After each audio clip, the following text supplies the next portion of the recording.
మరి యేసు ప్రభు అట.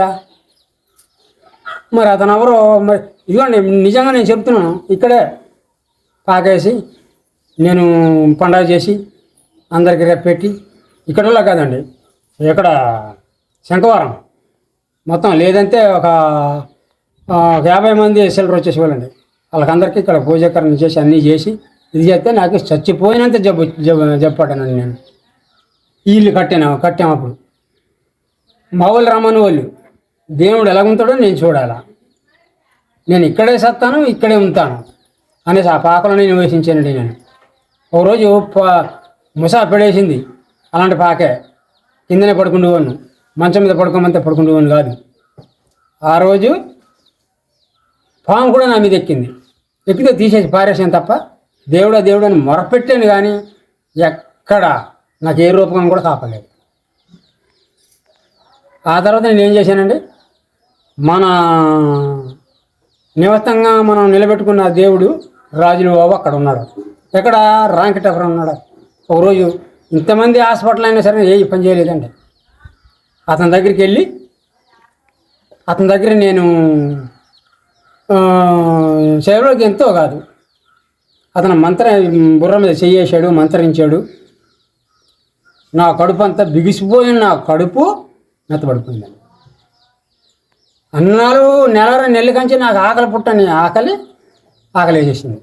అప్పుడు రౌతులపూడి వచ్చి అక్కడేం దొరకదు, రౌతులపూడి వచ్చి నా కడుపు నిండా అది ఇది తిని అప్పుడు వచ్చానండి. మరి ఏది ఆ దేవుళ్ళలో బలమేది అన్నాళ్ళు నేను మోకాల్లో మొర్రపెట్టి ఇతను ఏ రూపకంగా నాకు చెప్పుతాడో చూద్దారని అక్కడే పడుకొని, ఇదే మా వాళ్ళందరూ ఉన్నారు, వృత్తిదేం కాదు, రమ్మన్నా వచ్చేవాను కాదు, నేను అక్కడే పడుకున్నాను. అంత నేను చేశాను. మన హిందీ దేవుడి దగ్గరికి వెళ్ళిన తర్వాత నాకు తగ్గింది. నిజం చెప్తాను, ఎవరు అడిగినా ఏ పార్ష అడిగినా సరే చెప్తాను. ఉన్న మాటలే, లేని మాటలు మనం పుట్టించుకొని చెప్పలేము. జరిగింది యథార్థం అండి అది. ఆ దేవుడు మరి ఏం కాపాడలేదు ఎట్టి నాకు.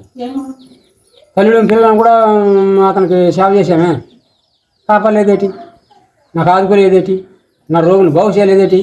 అప్పుడు పాస్టర్ గారు వచ్చాడు, వందనాలండి అన్నాడు. మీ వందనాలు చాలండి, ఇవాళ కదా మీ వందనాలు మా వందనాలు పోయాయి, ఇంకా రావద్దనమాట. అప్పుడే అన్నాడు. అడగండి, ఆ దేవుళ్ళకి దింపినా నేనే. మా ఆడమడికి నీరసం చేస్తే ఈ పాటలు చెప్పిన మాటలకే ఒలే నీకు శుభ్రం బాగుపడిపోతుందట, ఇంకా సావు లేదట, బతికేనట మనకి. ఇంకా పదవి అందులో పోదామని మీ ఇద్దరు వెళ్ళామండి. దానిలోనికి ఫస్ట్లో దిగడం వెళ్ళనన్నదండి ఆవిడ. మీరు వెళ్ళనన్నా నేను రోగి పోతే బాధపడలేకపోతున్నాను. ఎక్కడికైనా రావాలి ఇంకా కట్టపట్టుకెళ్ళవలసి వచ్చేది, బాగోది కాదు. ఒలే బాబు నిజంగా ఇతను అదే ఇందులో అడితే సాగు లేదట, ఇంకా పుట్టుకేనట, బాగానే ఉంది, ఇక్కడ లేకపోతే పరలోకాలను బతుకుతామట.